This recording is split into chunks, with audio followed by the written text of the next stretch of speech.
Valérie Delage, bonjour. Bonjour. Merci d'avoir accepté notre invitation. Vous êtes Advisory Manager au sein du cabinet PAC. Vous venez de publier un radar sur l'IA. En quoi cela consiste-t-il ? Un radar ou un PAC Innovation Radar, c'est un outil visuel de comparaison, de positionnement des acteurs, des fournisseurs de logiciels et de services sur un certain marché. Là, on a appelé ça un PAC Innovation Radar puisque c'est ce qu'on destine pour les marchés moins matures. Et en l'occurrence, là, on a fait la comparaison de fournisseurs de services informatiques liés à l'IA et la GenAI en France, Europe et Allemagne. Quels sont les grands enseignements de cette étude ? Les grands enseignements, c'est qu'on a vraiment passé un cap en termes de maturité.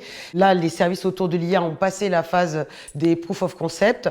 On est vraiment maintenant dans la réalisation de projets sur un certain nombre de process chez les clients, donc pour passer à l'échelle sur différents process. Donc les entreprises utilisatrices, elles, ont gagné un peu en maturité là-dessus.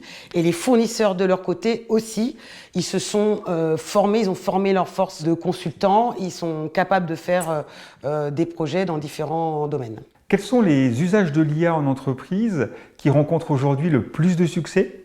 Alors nous, ce qu'on a constaté évidemment au-delà du premier usage, ChatGPT pour des usages en service client, c'est plutôt dans le secteur industriel, notamment dans la production. Il y a énormément d'usages, par exemple pour la maintenance prédictive, pour les véhicules autonomes, pour donc améliorer la chaîne d'approvisionnement. On a aussi des usages dans les services financiers, dans le commerce, dans les transports. Quelles seront les tendances de l'IA pour les entreprises en 2025 ? Les grandes tendances, c'est vraiment cette poursuite de passage à l'échelle et de vrais projets, réalisation sur des use cases, des cas d'usage précis, des process précis. Du coup, aussi bien les clients que les fournisseurs, ils ont compris que la data, c'était le socle pour faire une IA intelligente, si je puis dire. Et enfin, on a aussi un début de projets beaucoup plus sur la transformation global du business model des entreprises plutôt que de travailler sur des business case épars. Quel est le tarif pour acquérir le radar IA ?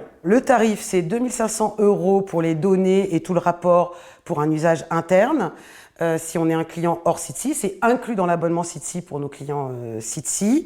Et si on veut en faire un usage externe, pour un radar, c'est 22 000 €, pour 2 radars, c'est 33 000 € et pour 3 radars ou plus, c'est 44 000 €. Et la communication externe, les droits de reprint, vous permet de réutiliser ce graphe sur vos coms, réseaux sociaux, sites web, etc., le graphe du positionnement des acteurs, et ainsi que le badge qu'on fait également pour nos clients. Valérie, merci beaucoup et bonne continuation. Merci Laurent.